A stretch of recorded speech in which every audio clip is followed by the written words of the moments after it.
Well, actually, we don't know for sure exactly what the reason was for deciding on June the 1st as the imposition date for these new levies. The Finance Ministry didn't give any details outside of the increase or the number of products that will be included in them.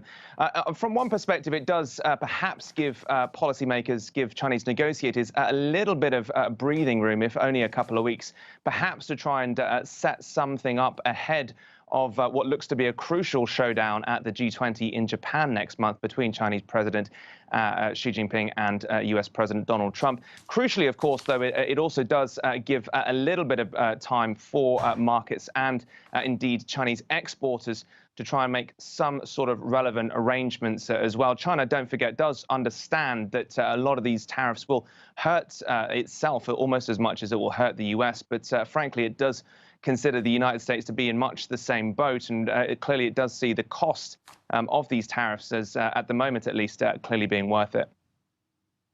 Joel, how much is at stake here for China?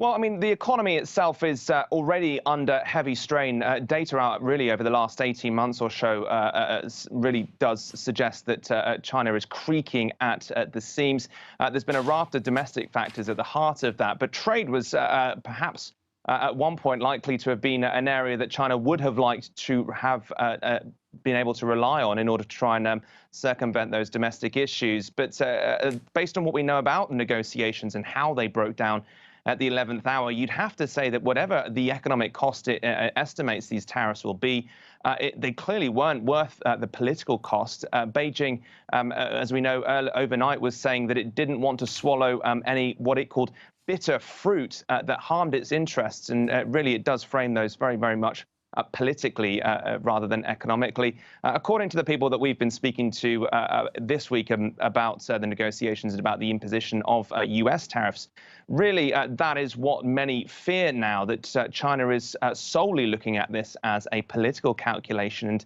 trying to consider the political cost to the US as well. We know, for instance, that these Chinese tariffs do target very rural parts of the US economy, and in many ways a lot of what they might consider to be Republican-leaning political supporters as well. As far as the calculations are concerned, certainly the longer-term political gain is one that is very much in focus here, not the short-term political cost, the short-term economic cost, sorry.